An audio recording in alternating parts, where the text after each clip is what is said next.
Untuk membuktikan bahwa kepribadian ganda bukan penyakit jiwa, aku justru berlari ke hadapan kejanggalan SSS. Dan berteriak bahwa aku adalah Qin Shi Huang. Melihat kehadiranku, mengapa kalian tidak berlutut? Melihat itu para penonton negara naga tampak putus asa. Ambruk ke tanah, mengira negara naga akan kembali jatuh menjadi wilayah hantu. Namun kejanggalan yang barusan buas. Di detik berikutnya justru berlutut menunduk. Hidup kaisar sepanjang zaman. Semua ini terjadi karena kejanggalan telah turun.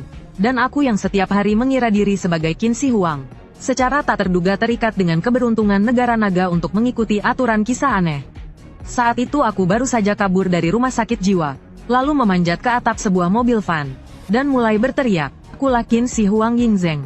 Siapa yang mau transfer 300 untuk mengantarku kembali ke Xianyang? Akan kubangunkan jutaan pasukan, akan kuberi gelar bangsawan, dan ribuan tanah subur. Baru saja aku selesai bicara, seorang dokter berbaju putih bergegas mengejar sambil membawa pengeras suara. Rumah sakit jiwa King Feng kehilangan seorang pasien. Pasien ini sangat berbahaya, cirinya suka berhayal menjadi tokoh lain. Warga yang melihatnya harap segera menghubungi dokter. Dokter, apakah orang itu mengenakan baju pasien biru? Dia sekarang berdiri di atas mobil van berpura-pura jadi Qin Shi Huang. Setelah berkata begitu ia menunjuk ke belakang. Namun aku sudah menghilang dari atas mobil van. Dan pada saat yang sama, di benak seluruh rakyat negara naga muncul sebuah kalimat.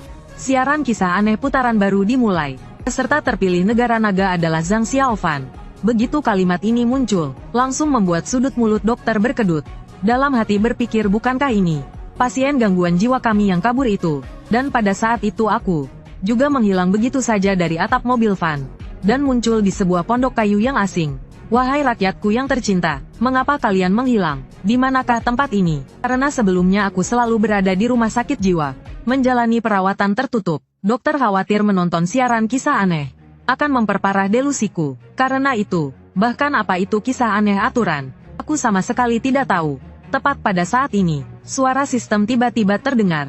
Sebagai peserta terpilih yang pertama kali masuk aturan ke dunia kisah aneh, kamu dapat menarik satu bakat acak. Siapa kamu? Cepat jawab pertanyaanku. Kalau tidak akan kupunahkan 9 generasimu.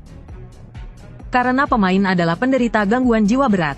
Selamat pemain memperoleh SSS. Tingkat delusi berat. Dan karakter delusi kali ini adalah Qin Shi Huang Yingzheng. Efek positifnya adalah aura pada tubuhmu dapat membuat serangan fisikmu memberikan kerusakan pada kejanggalan. Efek negatifnya adalah kecerdasanmu menurun 50%. Beraninya kau menyebutku orang gila. Akulah Qin Shi Huang Yingzheng. Hati-hati aku memusnahkan 9 generasimu. Baru saja ucapanku berakhir, suara sistem kembali terdengar. Di desa batu